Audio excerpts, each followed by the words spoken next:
Ils étaient 800 000 il y a 5 ans. Aujourd'hui, ils ne sont plus que 400 000, soit 2 fois moins. Je parle des chrétiens d'Irak qui continuent de fuir leur pays. Ces dernières semaines, ils ont une nouvelle fois été la cible d'une terrible vague de violence dans la ville de Mossoul, au nord de l'Irak. 12 personnes ont été assassinées, au moins au début du mois d'octobre, et puis des dizaines de maisons saccagées. Et puis la semaine dernière, une famille chrétienne a encore été attaquée chez elle. 2 sœurs ont été tués.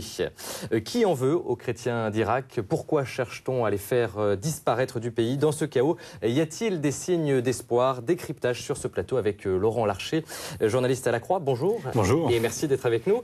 Je signale que vous avez participé cette année à l'opération Pâques avec les chrétiens d'Irak. À cette occasion, vous aviez publié une tribune dans le journal Le Monde avec Monseigneur Stinger, qui est président de Pax Christi France. Oui. Vous dénonciez le silence autour de, je cite, l'épuration ethnico-religieuse engagée contre les chrétiens par les islamistes depuis ce mois de mars 2008. Est-ce que vous avez l'impression que les choses ont changé? Parle-t-on plus des chrétiens d'Irak? Les choses ont guère changé pour les chrétiens irakiens.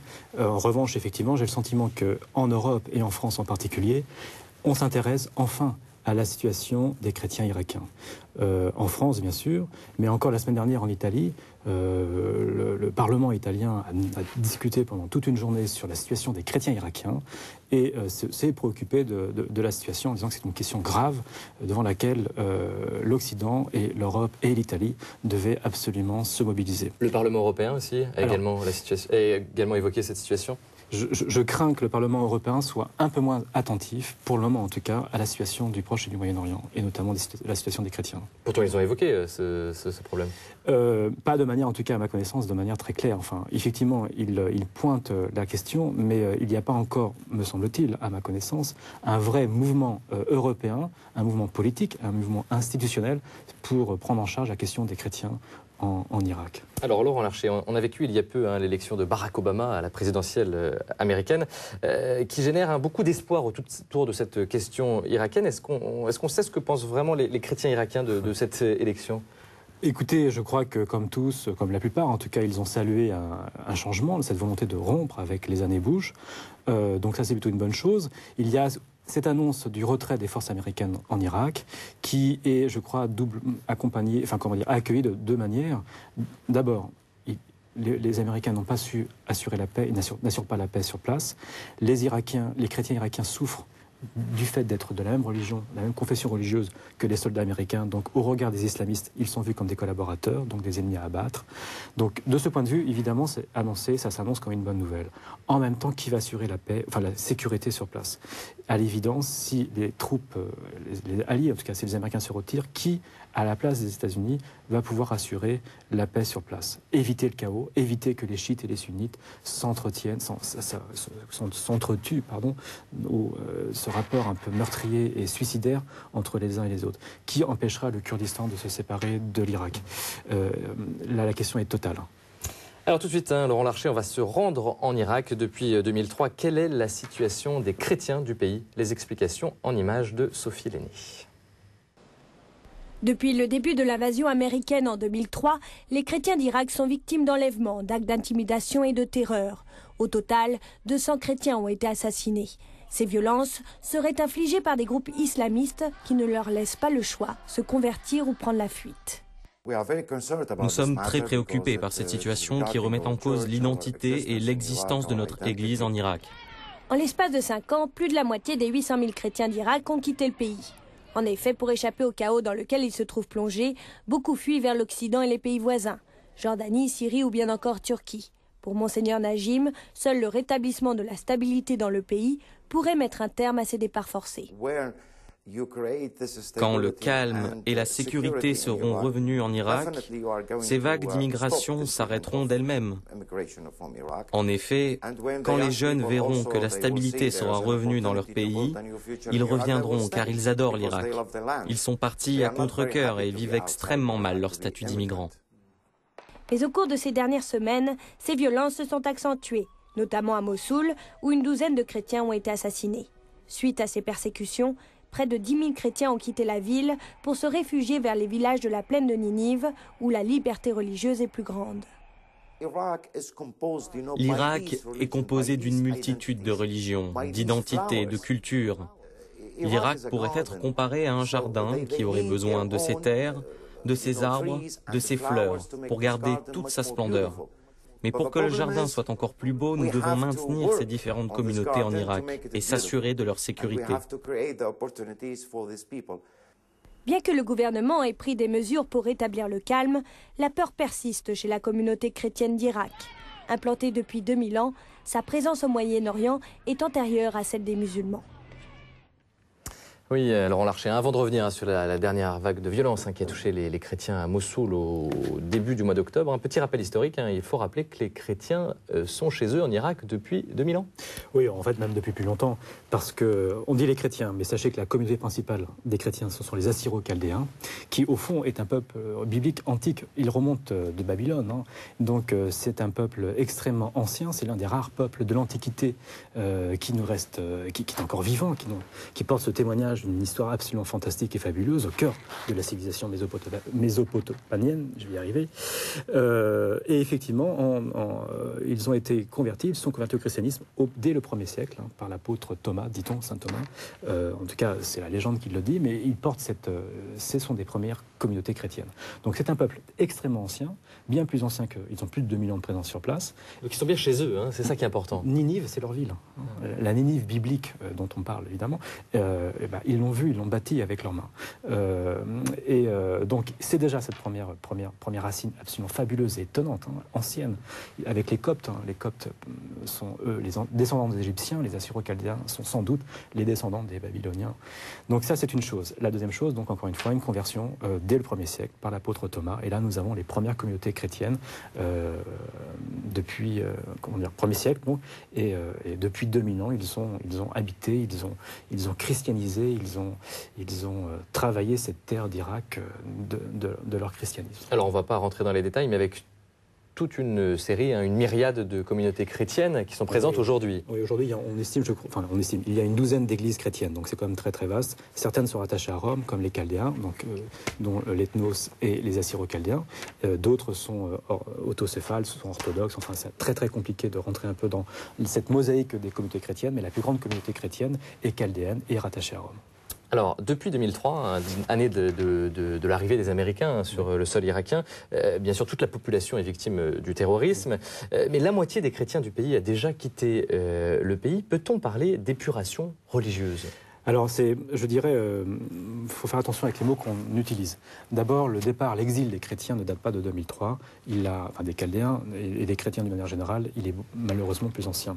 Vous savez que les chrétiens, les Assyro-Chaldéens ont souffert d'un certain nombre de massacres de masse.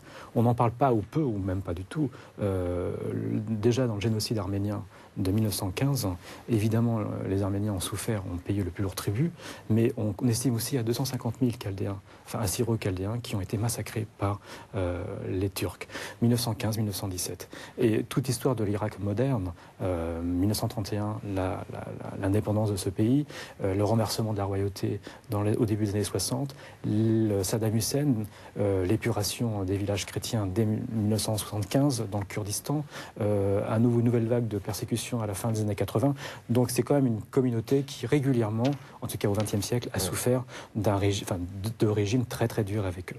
Alors, après la première guerre du Golfe, on a assisté à un début de départ, notamment des jeunes vers l'Europe. Donc ça, on est au début des années 90. 91, 92. Quand j'étais en Irak, la première fois que j'étais en Irak en 1998, déjà la grande question des chrétiens était comment faire pour que les chrétiens restent sur place, pour que notamment les jeunes ne fuient pas à l'étranger.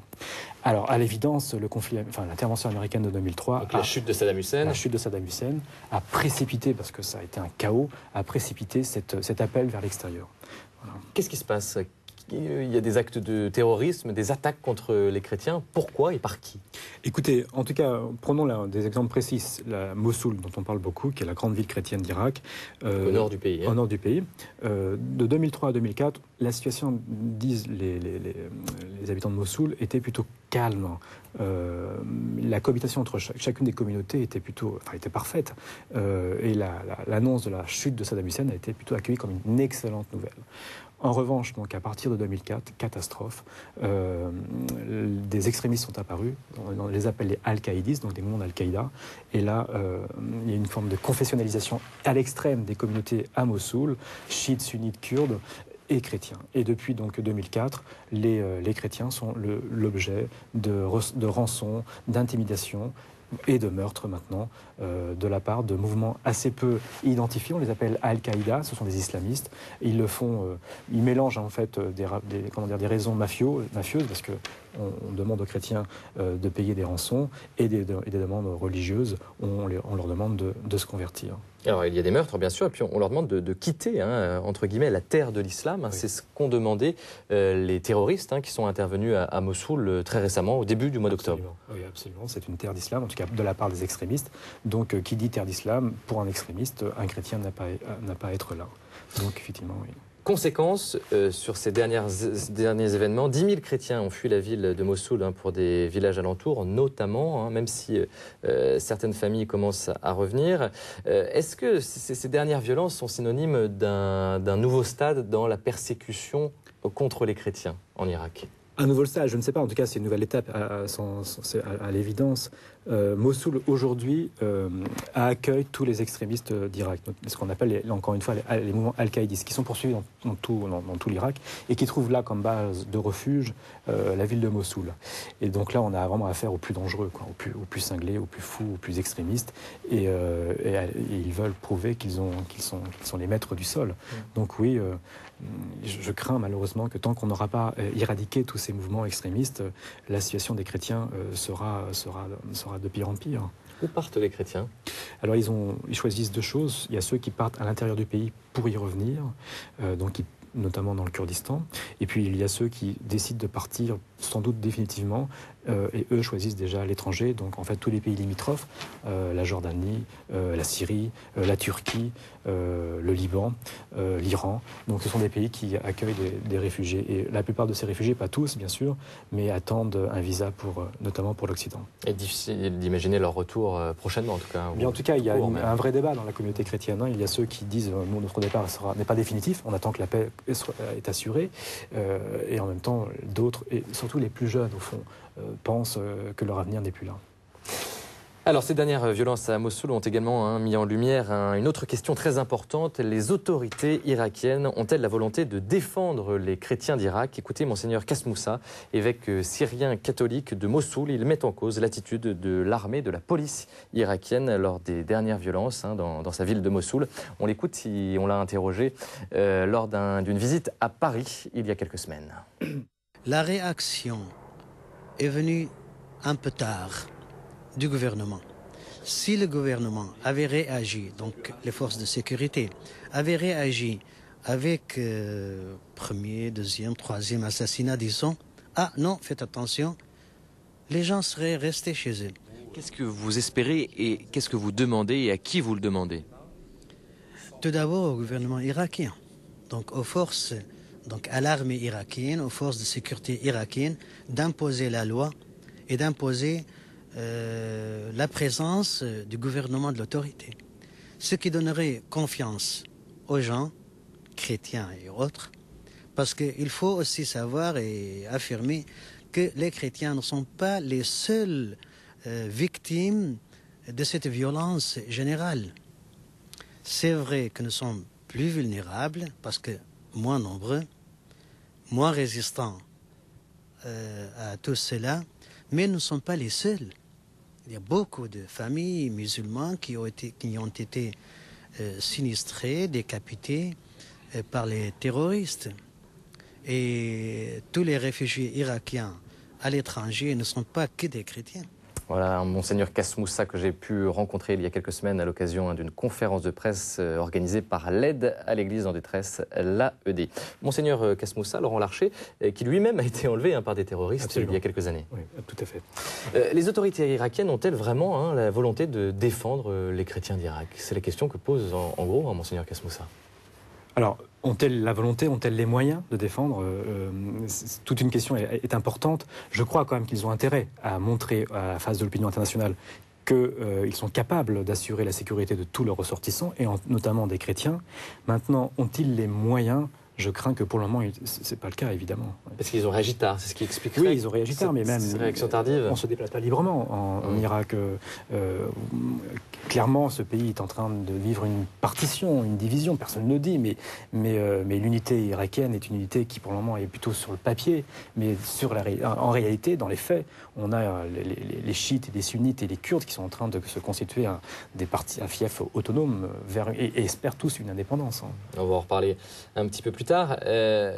Si les autorités irakiennes ne sont pas capables, pour une raison ou pour une autre, de défendre la minorité chrétienne, les chrétiens, eux, n'ont pas la tentation de se défendre tout seuls avec des milices chrétiennes ? Alors, il n'y a pas de milices chrétiennes à Mossoul. Il n'y en avait pas à Bagdad, il n'y en a pas dans les grandes villes irakiennes.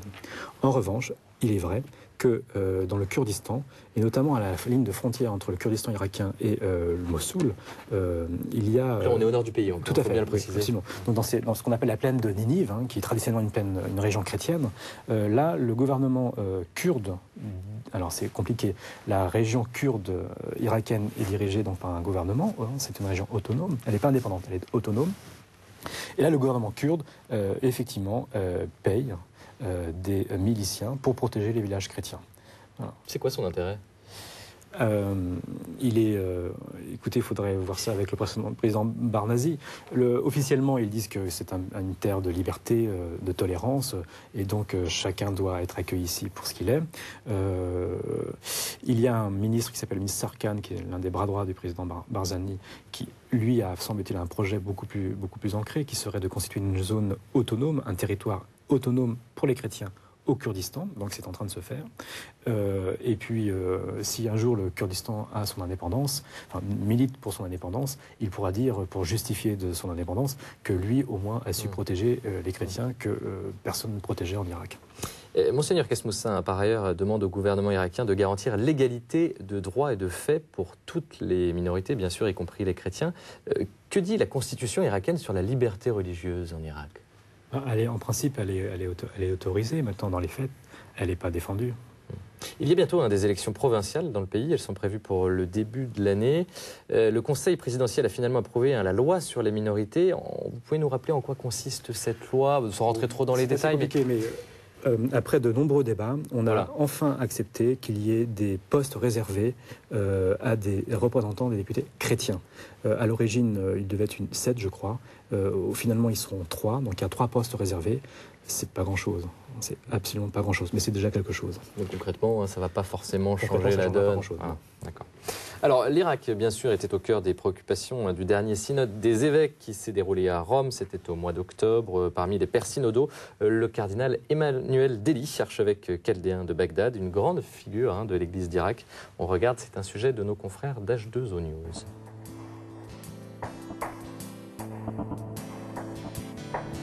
Le synode des évêques a exprimé le soutien de l'Église universelle aux chrétiens d'Irak, profitant de la présence dans l'Assemblée du cardinal Emmanuel III Deli, patriarche de Babylone des Chaldéens, dont c'était l'anniversaire.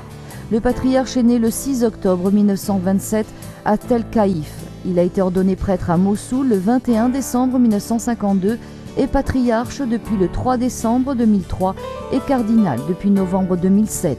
Son patriarcat est frappé par une vague de persécution qui s'étend à toutes les communautés chrétiennes du pays et par l'exode massif de ses fidèles en quête d'un avenir plus serein dans d'autres pays. Selon une information de Zénith, le patriarche a demandé à tous les catholiques du monde de prier pour les chrétiens d'Irak et une mobilisation générale afin que leurs droits soient reconnus. Laurent Larcher, le cardinal Emmanuel Deli, en tout cas une grande figure de cette église d'Irak. Oui, c'est une figure importante, et c'est une figure même très importante. Il est dans une situation très difficile, très prudent. On le regarde beaucoup, évidemment. Je ne sais pas s'il a une totale liberté de parole, évidemment non. Il craint pour ses brebis, pour ses chrétiens.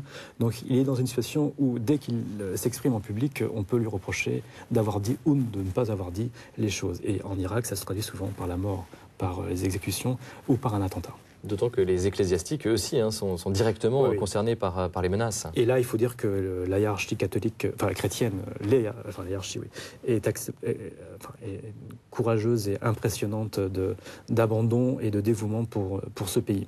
Si si certains chrétiens veulent partir, il est clair que cette hiérarchie, ces prêtres, ces religieux, ces religieuses, eux ont décidé de donner leur vie, toute leur vie, à ce pays. Selon Monseigneur Dely, les terroristes veulent, je cite, briser l'unité nationale. Autrefois, ces divisions n'existaient pas, dit-il. Qu'est-ce que vous en pensez ? Moi, je suis obligé d'observer que ce pays n'a pas toujours été très uni. C'est un pays récent. L'Irak est né. Les frontières de l'Irak ont été dessinées, je crois, en 1920 entre les Britanniques et les Français. C'est pas du tout des frontières qui viennent de l'histoire de l'Irak, mais d'une décision européenne. Donc, on n'a pas du tout tenu compte, notamment des Kurdes, dans cette partition. Donc, dès l'indépendance, l'indépendance en 1931, ça s'est souligné par un massacre de chiites. C'est un pays qui a été ponctué de massacres importants des différentes communautés. Alors, en même temps, c'est vrai qu'il existe un sentiment national. Ça, c'est vrai. Saddam Hussein a très bien joué avec ce sentiment national. Il a incarné un peu cette unité nationale. Mais c'est une unité qui était par la force, qui était quand même imposée par la violence, par un régime extrêmement dur, parce que c'était quand même l'un des plus grands dictateurs de la deuxième partie du XXe siècle, ça on ne le dit peut-être pas assez. Donc oui, unité, en même temps, de fait, régulièrement, il y a eu des divisions. Pour des mauvaises raisons peut-être en plus. Ce sont des Kurdes notamment. Parce qu'on parle également, vous l'évoquiez tout à l'heure avant le sujet, d'une possible partition du pays en 3 zones, une zone chiite en gros, une zone sunnite et une zone kurde. Où seraient les chrétiens dans ce plan de partition? Ils ont 3 solutions. Soit ils ne sont plus là, soit ce que prône en ce moment le Kurdistan, donc ils trouvent au Kurdistan une région qui leur est propre, ou bien ils poursuivent ce qu'ils ont toujours été, à savoir des lieux des chrétiens présents partout en Irak, pas dans une terre précise, dans un lieu précis, mais un lieu de rencontre des différentes communautés, un lieu de pacification, un lieu aussi de culture, un lieu de charité, ce qu'ils ont toujours été jusqu'à maintenant. Alors au Vatican, il y a eu un forum islamo-chrétien qui s'est déroulé il y a très peu. Donc une délégation de responsables musulmans qui a rencontré une délégation de responsables catholiques.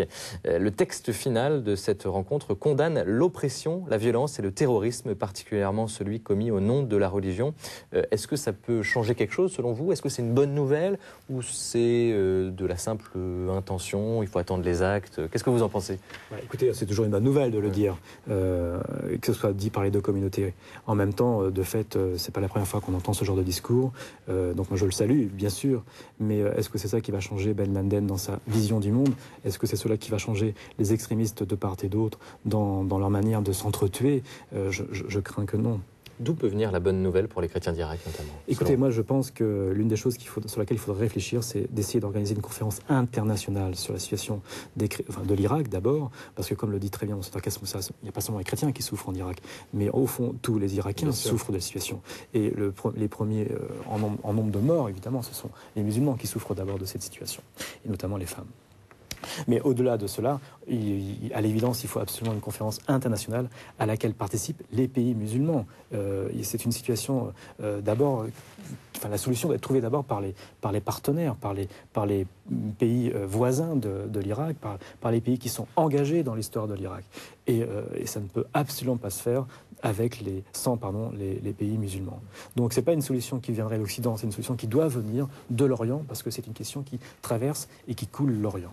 De votre côté, vous êtes le fondateur du réseau pour le pluralisme des cultures et de religions. Alors, je ne suis pas le fondateur, on est quelques-uns à l'avoir lancé, effectivement. Oui, tout à fait. En quoi ça consiste, ce réseau? Ce réseau est né justement de ce voyage en Irak, de cette opération de Pâques avec les chrétiens irakiens. Et cette volonté, son désir, c'est d'essayer d'être un lieu de rencontre entre les différentes communautés et surtout d'être là pour alerter l'opinion publique sur le sort des cultures et des religions, sur le sort notamment des chrétiens, pas simplement des chrétiens, mais des chrétiens, parce qu'il faut bien voir qu'aujourd'hui, c'est la religion la plus persécutée au monde. Et on ne le sait pas toujours. Et on n'en parle pas, et pas assez. Écoutez, en tout cas... Merci Laurent Larcher, je rappelle que vous êtes journaliste pour le quotidien La Croix. Et puis pour aller plus loin sur cette problématique des chrétiens d'Irak, un livre, un conseil de lecture, même si le livre date de 2006, la problématique reste la même. Dans le piège irakien, le cri de cœur de l'archevêque de Bagdad, Monseigneur Slimane, c'est aux presses de la Renaissance. Voilà, on se retrouve la semaine prochaine pour un nouveau voyage à travers les églises du monde. Très bonne semaine à tous.